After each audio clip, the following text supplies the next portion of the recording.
Most people don't like the truth, and I'm committed to punching you in the face with truth rather than coddling you with a lie. And that does create enemies. I'll stand in front of any room of women and say, hey, if you think the most powerful version of you is a CEO and making a ton of money and going after materialistic things, you're wrong. Oh, hello there. I'm Jess, a Salt Lake City based designer. The other month, I posted a video about a man I'd never met. And it was about AlphaCon, a conference that happens in Utah every year, and about how the guy who ran it is now in federal prison. And someone interesting saw my video. He commented and told me I had it all wrong. This commenter offered to sit down with me and clear the air. His name is Keaton Hoskins. So I said, yeah, let's chat. This is interesting because I can't imagine another opportunity where we would be in the same room. I have no malice. I want truthful conversations, which causes me to be a villain in a lot of people's lives. Most people don't like the truth, and I'm committed to punching you in the face with truth rather than coddling you with a lie. And that does create enemies. It's why I have shit on Reddit and why people who have interactions with me are like, that guy was a dickhead. I said something truthful and you didn't like it. Now you don't like me, and I'm okay with that. I love the honesty. That's ultimately why I like conversations like this. So you'll get a lot of honesty.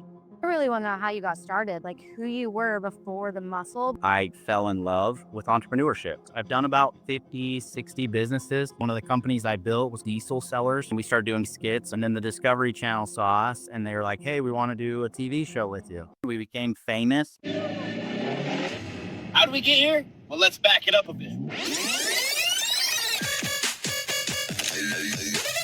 At what point did you kind of transition to being the muscle? I don't love the name. I know it's kind of douchey. Diesel Dave and Heavy D. They ended up naming me that. I was the muscle because I got shit done. I don't mind it. It is kind of a dorky name. You saw my Instagram video. Tell me, what did I get wrong? Everything you said was pretty far off. You said I had 3 baby mamas. I only have 2. Burned my first marriage to the ground. I wasn't a good father. I wasn't a good husband. I ended up having an affair on my wife right when the show got really popular. So of course that didn't look really good. I was a big shitbag. I was not a good father. I was so focused on making millions of dollars that when I made it, I made $1 million by the time I was 28. I looked around and I was like, this isn't it. I don't want this. This is not what I thought it was going to be. It was kind of that shifting moment in my life where I was like, you know what's more important to me than anything is my relationships, integrity, truth. The other information, like if I remember correctly, you were talking about Jeremiah Evans.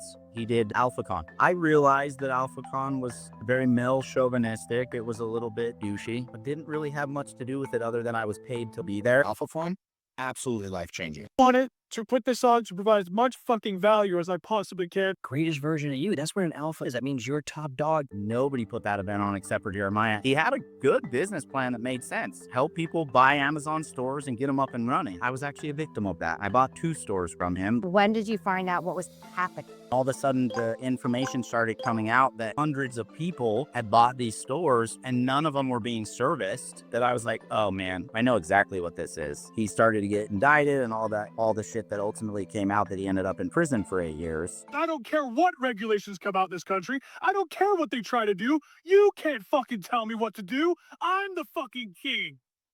This is my fucking life. The other thing you said is that Limitless Arena is like a spinoff. To couple AlphaCon with Limitless Arena that was one of the biggest things. I was like, well, let's have a conversation. You will not find a human being on this planet that pushes female power more than me. My events that I put on very specifically for my daughter. I wouldn't have my daughters at AlphaCon. You said I was a founder in Dirty Dough. I definitely was not a founder in Dirty Dough. I was bamboozled into investing into Dirty Dough. As I was famous, I became the face of Dirty Dough. What's up, guys? I bought in to Dirty Dough. I'm going to be franchising this place all over the United States. Nationwide, I'm going to do franchises everywhere. I didn't mind it if I was going to invest in it. I definitely want to clear up because that whole thing was a absolute catastrophe. The franchisees, the owners, the partners, the investors, everybody's been shit on. Yeah, I asked him, I was like, why do you think people the blame on you versus Craveworthy, who is the company that acquired him. And his answer is interesting. He said, "Are people mad at me?" And I was like, "I've had 7 people alone DM me and say, hey, this guy lost me $700K. I'm out a lot of money." He presented this as a very profitable thing. People bought franchises and then they got left to the dust to do it themselves, which there is a sense of accountability. If I buy McDonald's and my McDonald's sucks, I'm gonna blame the owner of McDonald's? No, it's because I don't know how to run a business. He sold a dream to franchise and to investors, and that dream was total bullshit. I would be very surprised if he doesn't know that people are upset at him. Bennett reminds me a little bit of Jeremiah, just scaling too fast. What would you say to people that consider you a fraud? I don't care what people think, and I don't care what they say. If people think I'm a fraud, okay, I'm not here to change your mind. I want to wrap up with rapid fire questions. What makes a good female role model? When I think about a role model as a female, it is a very powerful, confident mother, a powerful wife. I think we have a real systemic problem with confidence in females. What do you think contributes to the systemic lack of confidence that women have? I'll stand in front of any room of women and say, hey, if you think the most powerful version of you is a CEO and making a ton of money and going after materialistic things, you're wrong. For some reason in society, we have flipped upside down this idea of, no, we don't have those roles. Women can do everything and men should do this. No.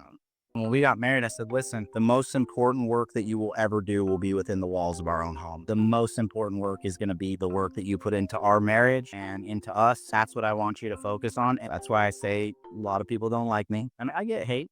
Feminists that are like, no, I want to provide for myself. When you fall into those roles, just like the team, I used to play football. I've heard you're kind of a high school celebrity. I was really good at football. I didn't love that I was the offensive lineman, but those roles have to be played correctly for the team to win, because if I didn't do my job, nothing else gets done. You can build a beautiful marriage, you can build a beautiful family, you can make a ton of money, and you can find happiness and success, or you can buy into the bullshit out in society, which is, oh, you shouldn't get married, you shouldn't have kids. I'm very against that. I'm very traditional family. What would you say to someone that did not want kids? You don't know unless you try. I am an individual that has more experiences in my life than 99% of people. I've had every car, I've had planes, I've had helicopters, I've had mansions, I've had success, I've had fame, and life really does seem vaporous without children. Unless you've had it, I'm not going to take anybody serious. It's like when somebody comes to me and says, well, I don't want to be rich. Rich isn't going to make me happy, and they're broke as fuck. It's like, you don't know. You've never been there. How are you going to give me an opinion on something you've never done? And again, I realize that rubs people the wrong way. I'm okay with it. It's my truth. Do you think if people followed your coaching philosophy and these beliefs that you have, that they would be happy? Oh, 100%.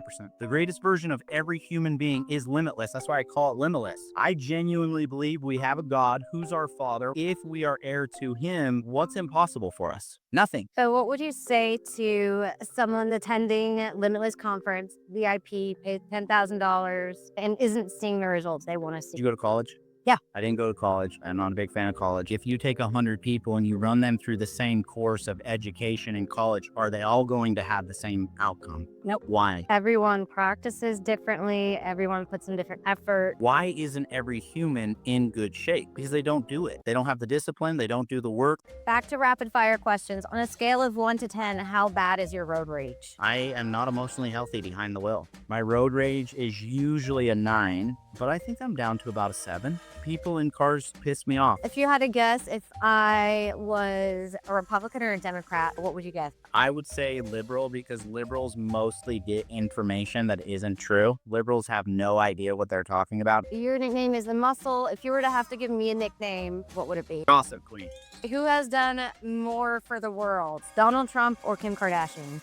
Donald Trump. If Joseph Smith was alive today, what supercar would he drive? Well, I don't know if he'd have a supercar. He'd have an F-450, though. I can guarantee you that. You gotta choose a supercar, though. Supercar for Joseph Smith? A Huracan. He'd have a Huracan. How do you feel about AI?